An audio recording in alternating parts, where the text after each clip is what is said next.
Now that the holiday season is here, the Biden administration says they have to do more for the American people, for U.S. consumers.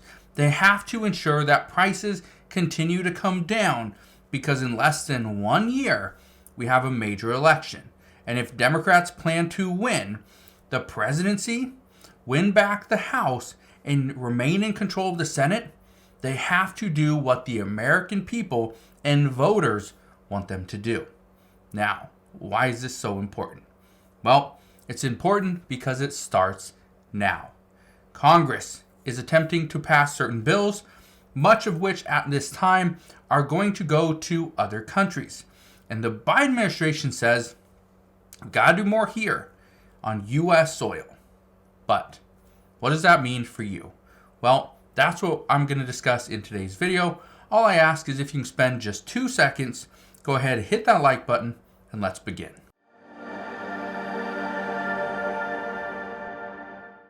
So the first thing that you need to understand when it comes to the Biden administration is that they continue to tell us that inflation has gone down. Since President Biden has been in office, inflation has come down. Well, that's not really what they're saying. What they're saying is inflation over the past year has gone down. This is good, right? They continue to talk about last year and the year before that. They don't talk about when President Biden first got into office. Granted, why would they do that when it's going to make him look bad? Well, here's what we know. The Biden administration is going to step up.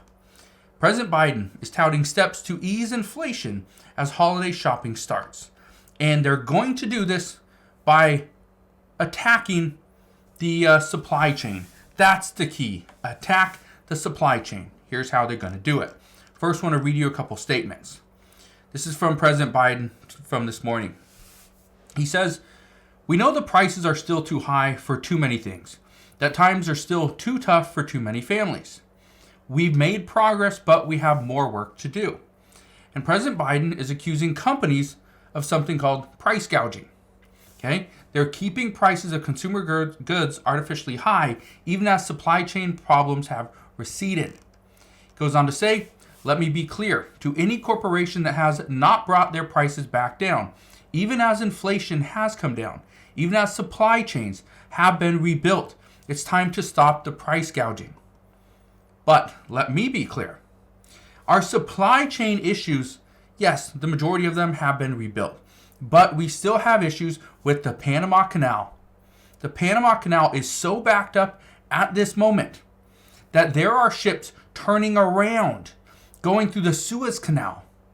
Yeah, they're going up through the Red Sea, through the Suez Canal, which is right there next to Israel and Egypt, right, where all this fighting is going on over in the Middle East. They're going back up that way and taking a longer route to get here to the United States. Guess what? That is backing up our supply chain again. That is one of the reasons why Americans feel like they are being squeezed time and time again. But just how badly is this happening? Just how bad is the U.S. cost of living squeeze? Well, Bloomberg, they did the math. I want to show you this chart right here. Look at this. Indoor plants are up 21%, natural gas up 29%, car insurance up 33%, major appliances up 12%, used cars up 35%, groceries, which you can't see here, is up 25%, curtains up 20%, electricity 25%, rent up 20%, restaurant food 24%, water and sewer up 16%, and pets up 17%. Think about that, okay? These are the increases since January 2020.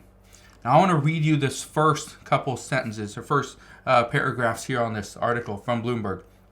It says, after years of inflation, U.S. consumers are shouldering a burden unlike anything seen in decades, even as the pace of price increases has slowed. It says, it now requires $119.27 to buy the same goods and services a family could afford with $100 before the pandemic. Since early 2020, prices have risen about as much as they had in a full 10 years preceding the health emergency.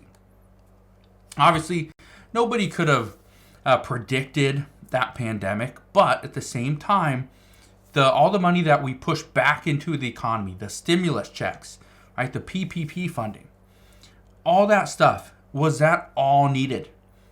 Experts are now telling us no.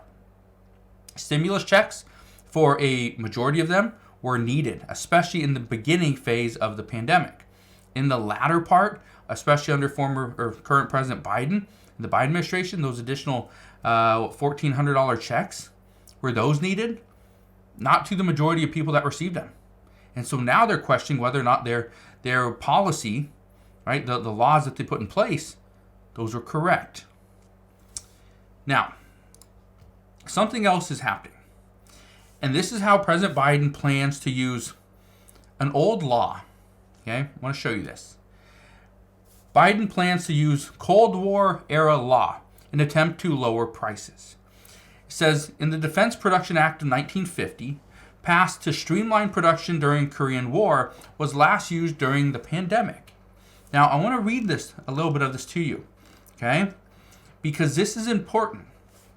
It says right here, the White House has announced it plans to use a Cold War era law to ease supply chain issues that the administration argues are contributing to higher inflation, a key electoral challenge to Joe Biden's re-election chances next year, as polling consistently suggests voters are not buying his Bidenomics pitch. So, the only reason I bring this up is because what we are now experiencing is the Biden administration is looking for things that they can do outside of Congress. The Biden administration understands that there is no way Democrats and Republicans are going to come together, pass a bipartisan bill that would provide any benefit to the American people at this time. The bills that they are discussing, it's either a Democratic bill or a Republican bill. It is a very partisan bill. Now, we do know that the House of Representatives is planning to get back together and pass another version of a bill for Israel and for Gaza. But according to reports today, it says that Senate Majority Leader Chuck Schumer, he's going to send President Biden's $106 billion supplemental package request to the Senate floor as early as next week. That is going to be on December 4th. Now, why is that important? Well, because of what's in it.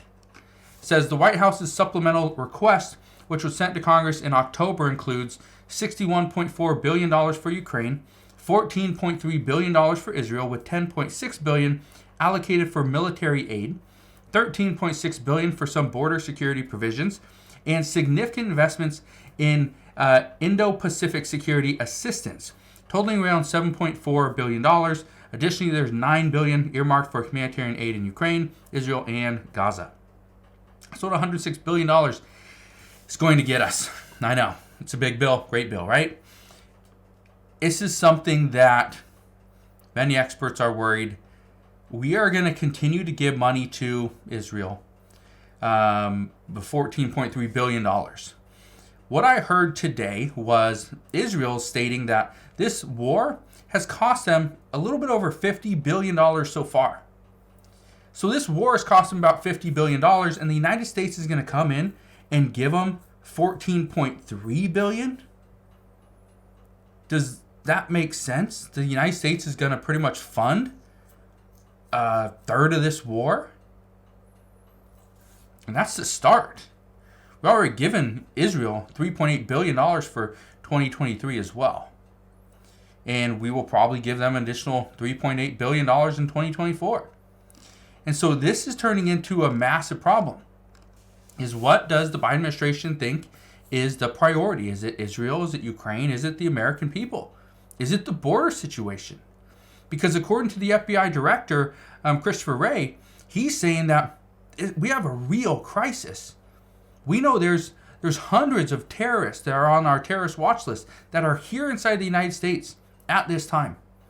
And there's been hundreds of thousands of getaways that people have just come into the United States and have pretty much gotten away from border security. They've just gotten away. That is a problem because we do not know where they are. We don't know what they're up to, what they're planning, or really, in some cases, where they even came from. So, it's a big issue. It's happening right now. but I just wanted to fill you in on what's going on, because right now, what we are hearing is that the Biden administration has some big plans. But these big plans, like I've warned, and it happens every single year that we have an election, the party in charge, or in this case, Democrats and the Biden administration, they're going to talk about and negotiate and propose different things for the American people, because guess what? They want your vote. So just be aware that that is coming. The time is here. So as we get more information, I promise I'll fill you in on all the latest news and updates, but that is what we know at this time. So again, thank you guys for watching. Consider subscribing, and I'll see you guys on the next one.